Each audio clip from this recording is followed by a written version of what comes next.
ఆ షిప్ పొడవు 882 అడుగుల 9 అంగుళాలు, అంటే పావు కిలోమీటర్ కంటే ఎక్కువ. వెడల్పు 92 అడుగుల 9 అంగుళాలు, అంటే 28 మీటర్లు. నీటి తలం నుంచి 60 అడుగుల ఎత్తులో ఉంటుంది.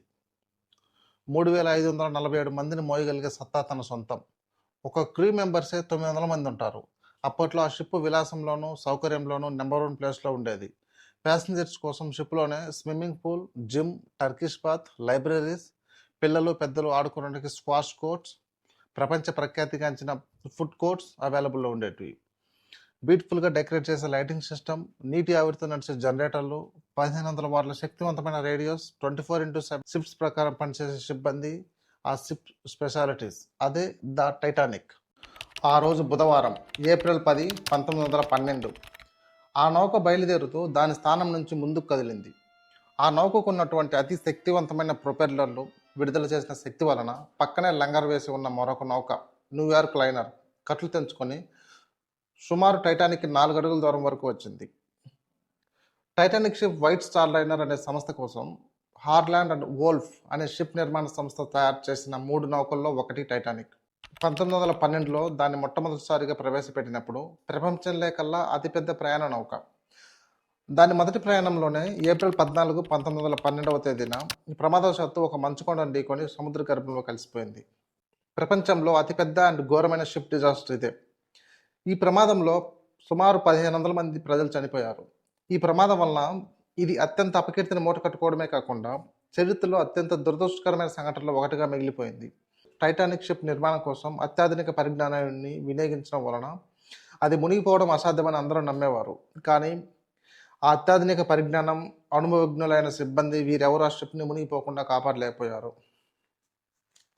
టైటానిక్ నిర్మాణం మార్చి 31, 1919లో అమెరికాకు చెందిన JP Morgan and International Mercantile Marine Company సమకూర్చిన నిధులతో ప్రారంభమైంది. దీని ప్రధాన శరీర భాగం 1911 మే 31కి పూర్తయింది. ఇతర విడి భాగాలు కూర్పు మార్చి 31, 1912కి పూర్తయింది. ఇది 882 అడుగుల 9 అంగుళాలు, అంటే సుమారు పావు కిలోమీటర్ పైన ఉంటుంది. 92 అడుగుల 9 అంగుళాలు వెడల్పు, అంటే 28 మీటర్లు. నీటి తలం నుంచి 60 అడుగులు ఎత్తులో ఉంటుంది. టైటానిక్ షిప్ మొత్తం 3547 మందిని మోయగలదు. అప్పట్లో దీని ద్వారా ఉత్తరాలు సరఫరా జరుగుతుండడంతో దీనికి రాయల్ మొఘల్ స్టీమర్ అనే పేరు కూడా పెట్టారు. అప్పటి బ్రిటిష్ నియమాల ప్రకారం ఈ నౌకలో సరిపడా లైఫ్ బోట్లు ఉన్న నౌకలోని ప్రయాణికులందరికీ అవి సరిపోయేవి కాదు. ఆ కాలంలో టైటానిక్ షిప్ విలాసంలోనూ సౌకర్యంలోనూ ప్రత్యర్థి నౌకలన్నిటికీ తోసి రాజైంది. నౌకలోని swimming pool, gym, Turkish bath, second class ప్యాసింజర్స్కి లైబ్రరీస్, టైంపాస్కి ఆడుకోవడానికి స్క్వాష్ కోర్ట్స్ ఉండేవి. ఫస్ట్ క్లాస్ ప్యాసింజర్స్కి క్యాఫే స్టైల్లో అన్ని రకాల వంటకాలు లభించాయి. టైటానిక్ షిప్ అప్పుడప్పుడు అభివృద్ధిలోకి వస్తున్న అత్యాధునిక సాంకేతిక పరిజ్ఞానాన్ని వాడడం జరిగింది. అత్యంత శక్తివంతమైన మరియు బ్యూటిఫుల్గా డెకరేట్ చేసిన లైటింగ్ సిస్టమ్, నీటి ఆవిరితో నడిచే జనరేటర్లు, 1500 వాట్ల శక్తివంతమైన రేడియోస్, షిఫ్ట్ ప్రకారం డ్యూటీ చేసే ఎంప్లాయీస్, డే అండ్ నైట్ నడుస్తుండడం వలన టైటానిక్ మిగతా ప్రపంచంతో ఎడతెరిపి లేని సంబంధాలు కలిగి ఉండేది. టైటానిక్ షిప్ మొట్టమొదటి చిట్ట చివరి ప్రయాణం ఇంగ్లాండ్లోని సౌతాంప్టన్ నుంచి న్యూయార్క్ నగరం వరకు సాగవలసి ఉంది. ఎడ్వర్డ్ జే స్మిత్ కెప్టెన్గా 1912 ఏప్రిల్ 10 బుధవారం ప్రారంభమైంది. టైటానిక్ దాని స్థానం నుంచి బయలుదేరగానే దాని అతి శక్తివంతమైన ప్రొపెల్లర్లో విడుదల చేసిన శక్తి వలన దాని పక్కనే లంగర్ వేసి ఉన్న మరొక నౌక, న్యూయార్క్ లైనర్, కట్లు తెంచుకొని టైటానిక్ సుమారు 4 అడుగుల దూరం వరకు వచ్చింది. కానీ అప్పటికే అప్రమత్తమైన సిబ్బంది ఈ ప్రమాదం నుంచి కాపాడగలిగారు. దీనివల్ల టైటానిక్ ప్రయాణం గంటపాటు లేట్ అయింది. తర్వాత ఫ్రాన్స్లోని చీర్బోర్గ్ దగ్గర ఆగి మరికొంతమందిని ఎక్కించుకొని ఐర్లాండ్లోని క్వీన్స్ టౌన్ దగ్గర కూడా ఆగి మొత్తం 2240 మంది ప్యాసింజర్స్తో న్యూయార్క్ వైపు ప్రయాణం మొదలుపెట్టింది. ఇక్కడ నుంచి అసలు కథ మొదలవుతుంది. చాలా ఇంట్రెస్ట్గా కూడా ఉంటుంది.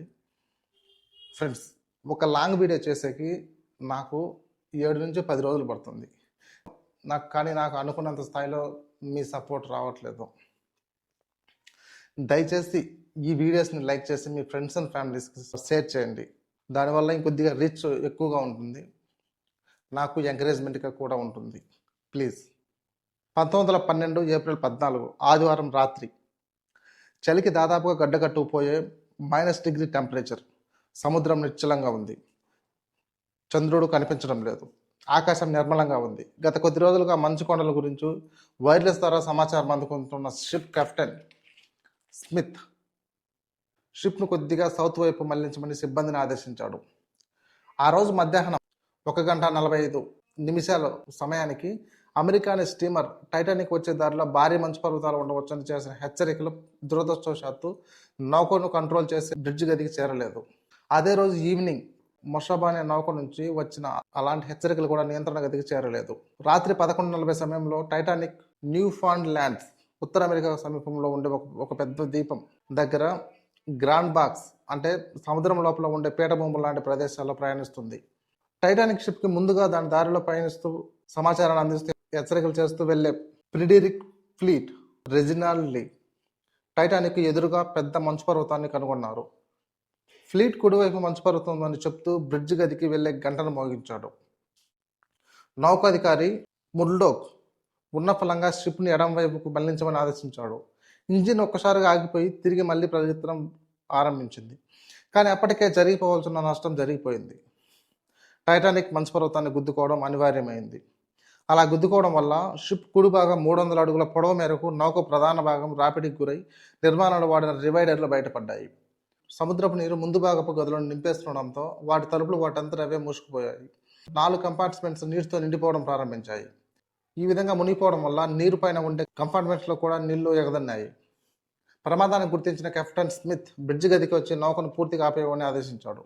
ఏప్రిల్ 15 అర్ధరాత్రి తర్వాత థామస్ సాండ్రూస్ ఇతర నౌకాధికారులు పరీక్షించి లైఫ్ బోట్లను రెడీ చేయమని ఆదేశించారు. ఫస్ట్ లైఫ్ బోట్ 7వ నెంబర్ బోట్ 12:27కి 12 మంది ప్రయాణికులతో కిందకు దించబడింది. టైటానిక్లో మొత్తం 1178 మందిని కాపాడగలిగే 20 లైఫ్ బోట్లు ఉండేవి. ఇవి షిప్లో మొత్తం సిబ్బంది మరియు ప్రయాణికులకు సరిపోకపోయినా అప్పటి బ్రిటిష్ నియమాల ప్రకారం ఉండాల్సిన దానికన్నా ఎక్కువగానే ఉన్నాయి. అప్పట్లో షిప్ ఎంతమంది ప్రయాణికులు ఉన్నారన్న దానికన్నా షిప్ ఎంత బరువు ఉన్నదాన్ని బట్టి లైఫ్ బోట్లను లెక్కించేవారు. Wireless operator Jack Phillips Harold Bride ప్రమాద సంకేతాలను నలుదిక్కులకు పంపించారు. మౌంట్ టెంపుల్, ప్రాంక్పార్ట్, టైటానిక్ శోధన నౌక ఒలింపిక్ వంటి నౌకలు తిరిగి సమాధానం కూడా ఇచ్చాయి. కానీ ఏ షిప్ సమయానికి దగ్గరలో లేకపోయింది.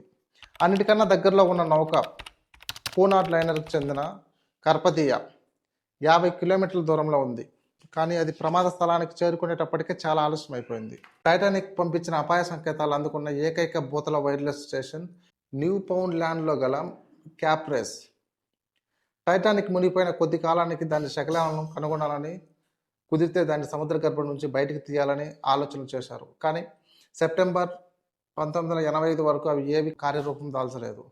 తర్వాత వోక్స్హోల్ సముద్ర పరిశోధన సంస్థకు చెందిన జీల్ లాయిస్ మైకెల్, రాబర్ట్ బల్లార్డ్ నేతృత్వంలో సముద్రపు అడుగులో సుమారు 2 కిలోమీటర్ల దూరంలో టైటానిక్ షిప్ శకలాలను కనుగొనడం జరిగింది. ఈ పరిశోధనలో బయటపడిన ప్రధానమైన అంశాలు నౌక 2గా విడిపోవడం, షిప్ ముందు భాగం వెనుక భాగం విడిపోయి ఒకదానికొకటి వ్యతిరేక దిశలో 600 మీటర్ల దూరంలో పడి ఉన్నాయి. ఆ తర్వాత కొద్ది కాలానికి టైటానిక్ షిప్ నుంచి ప్రాణాలతో బయటపడిన వారి నుంచి సేకరించిన సమాచారంతో చాలా సినిమాలు, బుక్స్ రాయబడ్డాయి. టైటానిక్ ఆధారంగా కొన్ని సినిమాలు తీయబడ్డాయి. అది ఒకటి shaved from the Titanic, in not age, Atlantic, Titanic, A night to remember, Titanic 1997. వీటిలో బాగా ప్రాచుర్యం పొందిన సినిమాల్లో 1997లో విడుదలైంది. ఈ సినిమాకు 11 ఆస్కార్ అవార్డ్స్ కూడా వచ్చాయి. ఇంకొక ఇంట్రెస్టింగ్ విషయం ఏంటంటే టైటానిక్లో ఇండియా నుంచి ప్రయాణించిన ఒకే ఒక అమెరికన్ కుటుంబం ఆంధ్రప్రదేశ్లోని గుంటూరుకు చెందిన వీళ్ళు గుంటూరు నుంచి అమెరికాకు వెళుతూ ఇంగ్లాండ్లో టైటానిక్ ఎక్కారు. బట్ లక్కీగా వీళ్ళు ప్రమాదం నుంచి బయటపడ్డారు. కొన్ని గణాంకాల ప్రకారం ఫస్ట్ క్లాస్ ప్యాసింజర్స్ 324 మంది ప్రయాణిస్తే 201 మంది రక్షింపబడ్డారు. సెకండ్ క్లాస్ ప్యాసింజర్స్ 277 మంది ప్రయాణిస్తుంటే 118 మంది రక్షింపబడ్డారు. థర్డ్ క్లాస్ ప్యాసింజర్స్ 706 మంది ప్రయాణిస్తుంటే 181 మంది రక్షింపబడ్డారు. షిప్లో వర్క్ చేసే ఎంప్లాయీస్ 885 మంది ప్రయాణిస్తుంటే 212 మంది రక్షింపబడ్డారు. పోస్ట్ మ్యాన్స్ అండ్ మ్యూజిషియన్స్ 13 మంది ప్రయాణిస్తుంటే అన్ఫార్చునేట్గా ఒక్కరు కూడా రక్షింపబడలేదు.